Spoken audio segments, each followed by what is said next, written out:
Nice one.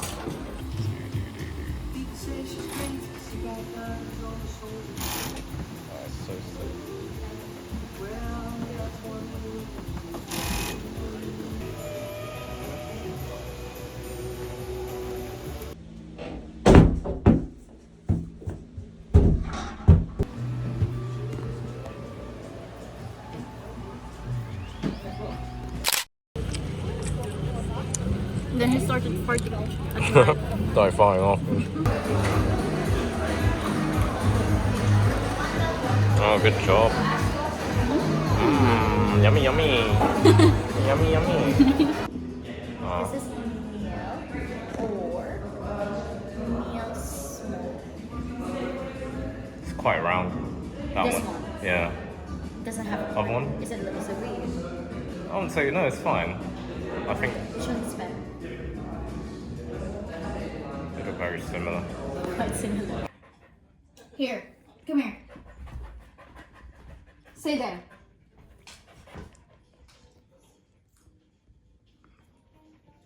Whoa.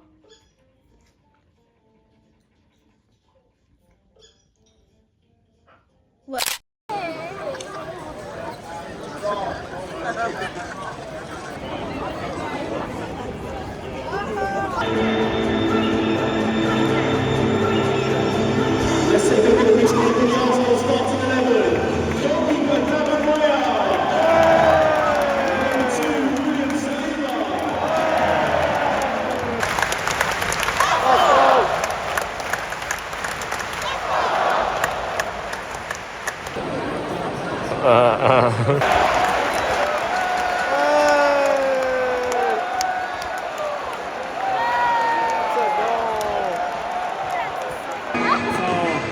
First game at the Emirates, and I loved it. How's it? How would you describe it in 3 words? Big, Pig. real, and no lag. Love it. Thank you very much, sir. Thank you.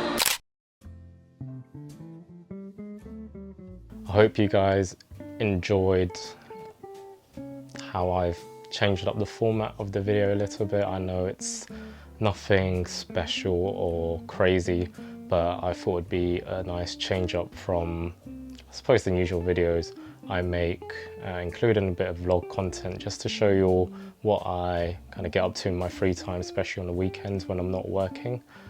With that being said, we can get into the more juicy part of the video where I go through some of the things that I've picked up over the past 3 to 6 months. Should I say some of my more favorite pickups? Yeah, let's do that. If you don't know who I am, my name's Peter. I like to talk about clothes, brands that I'm really into, and these experiences are something that I want to be able to show you as well and take you along with me. So let's get into it. Okay, let's start off with this t-shirt, this vintage tee that I picked up from my time in Japan, specifically in Osaka. I remember it was a really wet, rainy day. I just split off from my friends and I made it a mission to check out this vintage store in particular. I got there, had a look around, wasn't too interested in most things, but fortunately I came across this gem when looking through their t-shirt rack. One thing actually is that vintage shopping, or just shopping in general in Japan, is just such a pleasant experience. Everything is so beautifully laid out. Their spaces are very calm and peaceful. For the most part, I guess if you're in Tokyo, then you know everything's kind of crazy. But my shopping experience overall was very positive, I'd say.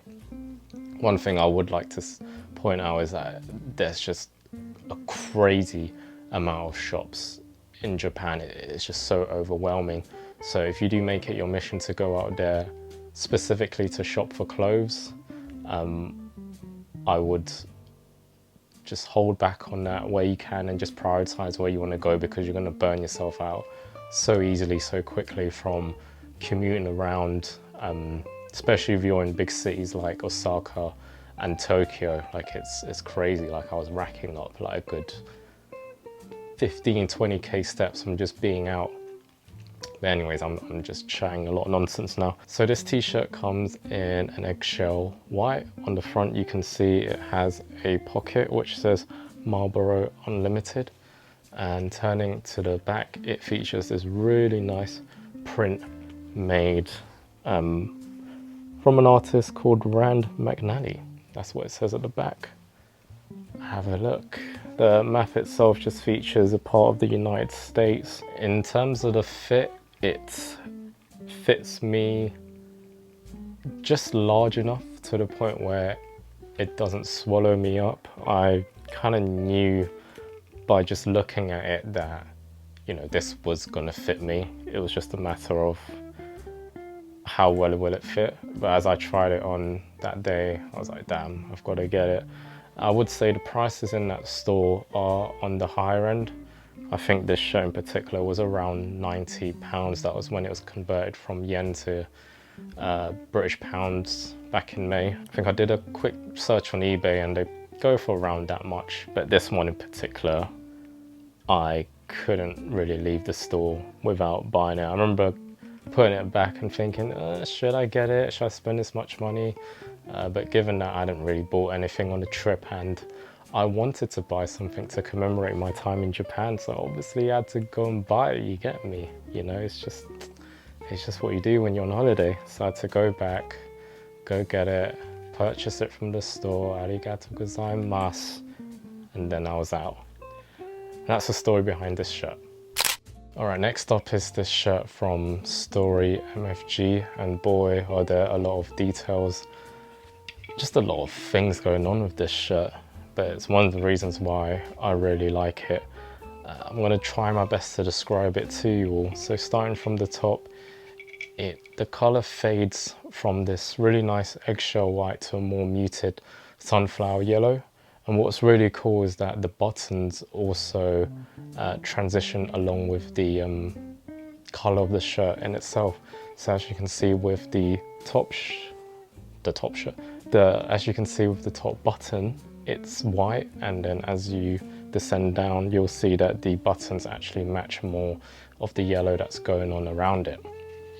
And another really cool detail is this crochet knit that is found around the waist of the shirt. The cut and sew here is really great.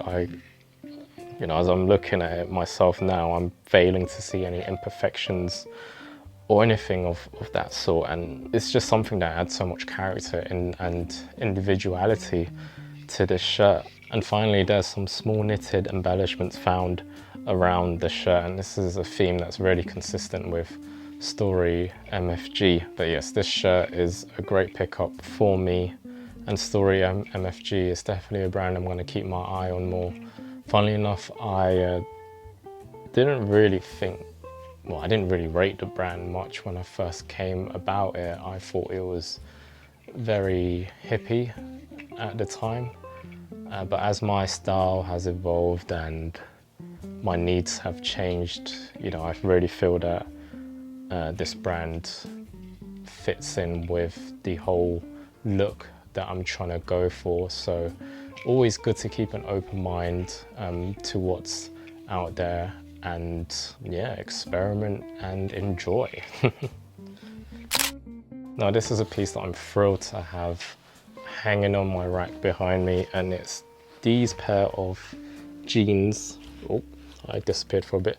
These pair of jeans from Sugarcane, specifically the Okinawa Japanese denim jeans. What drew me to them especially is this really nice indigo color that you can see on the jeans, and if you look closely, they have what's called this really cool nepping along it. And nepping is just when other yarns and whatnot are spun into, or should I say weaved into, the denim itself. So it makes it seem like the jeans have been fused with another sort of fabric, which is again, something that I really like. What's also another great detail is this snakeskin leather tab on the back of the jeans as well. And as I am showing you guys the back of the jeans, you can see that it has this kind of little embroidery on the back pocket as well. And again, these little details just add a little bit of character to parts of the jeans that, you know, you wouldn't really pay attention to. In terms of the sizing, I bought a size 36 waist and 34 length. It took a lot of searching around on Reddit, watching YouTube videos to figure out what sizing was best for me, from where I purchased it, which is from Self Edge. I think they're based in the US. They recommended that you buy a waist size up, and yeah, that's what I did. I'm usually a 34 waist. I bought a 36. The thing about these jeans is that they've already been washed once, so any major shrinking that will occur has already happened, so you don't have to worry about washing these in kind of warm to hot water and seeing a crazy amount of shrinkage going on. You know, that process has already been done for you specifically for these jeans. So if you were to soak them again, it was just to get rid of any additional shrinking. And that's something I wanted to do before I got the jeans altered. In terms of alterations, I just got these jeans shortened by a couple of inches. So yeah, first pair of Japanese denim. Perhaps not my last, but we'll see. Now we're on to this absolute gem of a jacket, and it's from the brand Juntae Kim.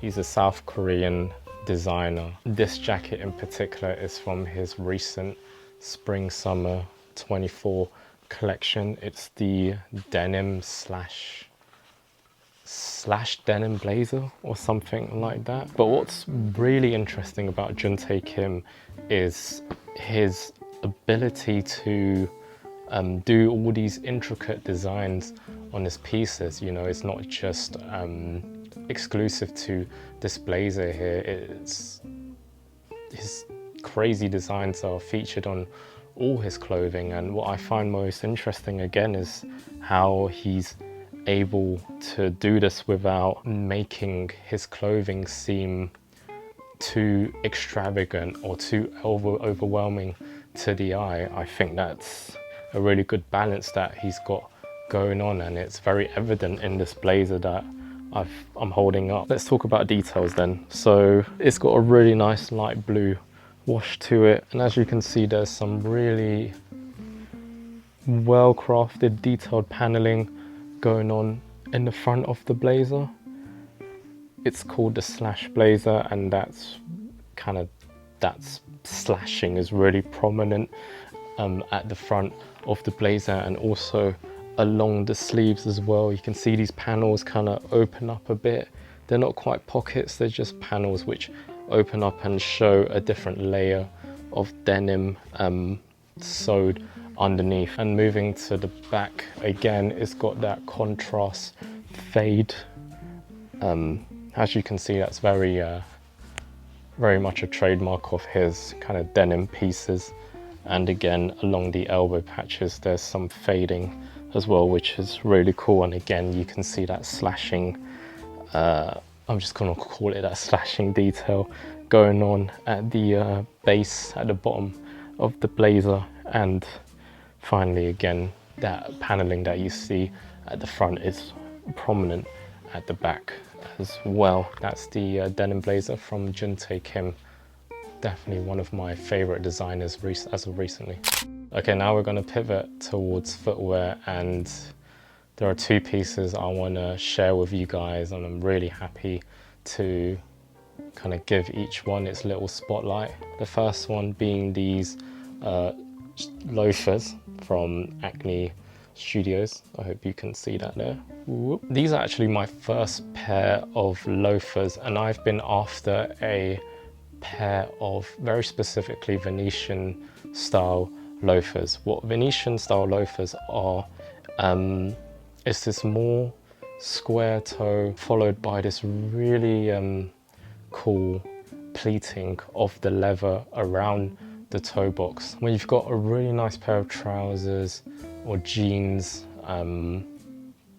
just sitting over these loafers, and you've got, you know, just the toe box peeking out a little bit, it really, I think that look is just really cool, especially when the pleating is on show. Other features on the loafer are the A and the S signature on the top of each toe box. I think for some people they may find that a bit off-putting. For me, I don't mind so much. It's not a really big deal. It's discreet enough that it doesn't bother me.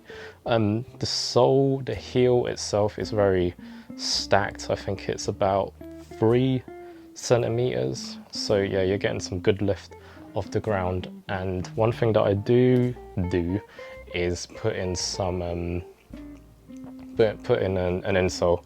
In this case, I just kind of ripped out an insole from my Hoka running shoes and just put these in. I've only worn these once, so I'm still in a phase of wearing them in, and I would say they were fine up until kind of the 4-5 hour mark. My soles started hurting a lot, and I think that's just, you know, the soles in you, they just need to be worn in. I'm sure a lot of loafers are like that. But yeah, overall I'm looking forward to seeing how much wear I get out of these. I think they pair really well with kind of the smarter trousers and jeans that I have in my wardrobe, and given its price point as well, I want to see how well these hold up. So those are the Acne Studios leather loafers.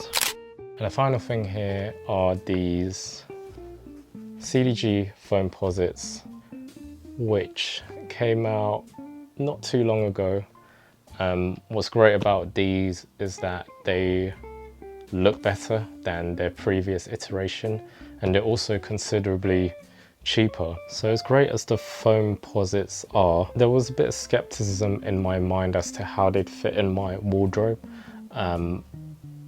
Recently, with the way I dress, it's more on the smart casual side.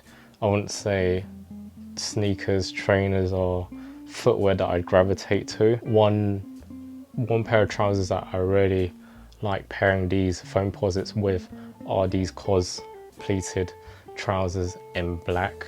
I think everything just fits really well, and this look in particular that I'm kind of showing to you guys here, I found it to be a really nice CDG-esque looking fit. And if there's other trousers, wider fitting, which fit well with these trainers, then I definitely see the value of keeping these around. Thanks for watching, and take care.